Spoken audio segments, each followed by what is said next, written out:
Yo, what up, YouTube? So coming at you with a backside slappy 50/50 tutorial. Had some people ask me questions on how to do this trick, how to make it easier for them.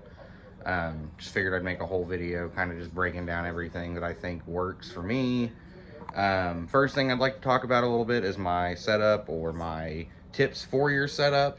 Um, so the biggest and most important thing in my opinion would be your wheels. You can do this with just a standard street setup. You know, your wheels tightened down normal, Spitfire Classic shape, whatever you got. You can do it. But I will say, makes it a lot easier if your nut's not exposed. Not those nuts. If you put some washers on the inside of your truck, if you got like a regular shape wheel, it'll push your wheel out over nut, bolt, whatever axle of your truck. This makes it easier to ride into the curb and get up on it. Eliminates any extra chance of getting caught on the nut, whatever.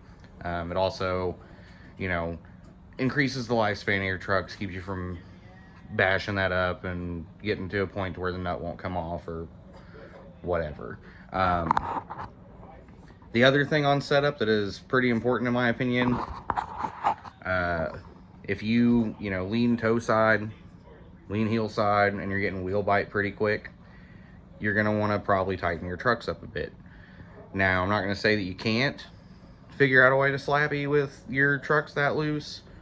I ride overall pretty loose trucks, but you're going to want to tighten them to the point to where your wheel lifts when you lean full toe side or heel side. That sort of having that pressure to be able to lift the wheel is very important in doing what I'm going to call the easy method of slappy back 50. So anyways, I'm going to go into foot setup a little bit. I'm going to do it on like a regular popsicle shape, so hopefully that like eliminates any question of, well, I don't ride an egg and whatever. Anyways, foot setup. I'm going to show pressure, balance, whatever. I'll show a couple regular motion, and then I'll show a couple slow motion.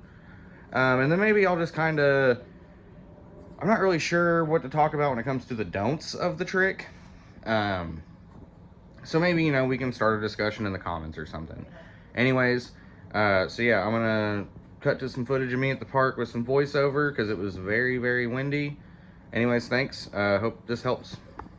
So for front foot, I would say something about like this, about right on your pressure point of the nose.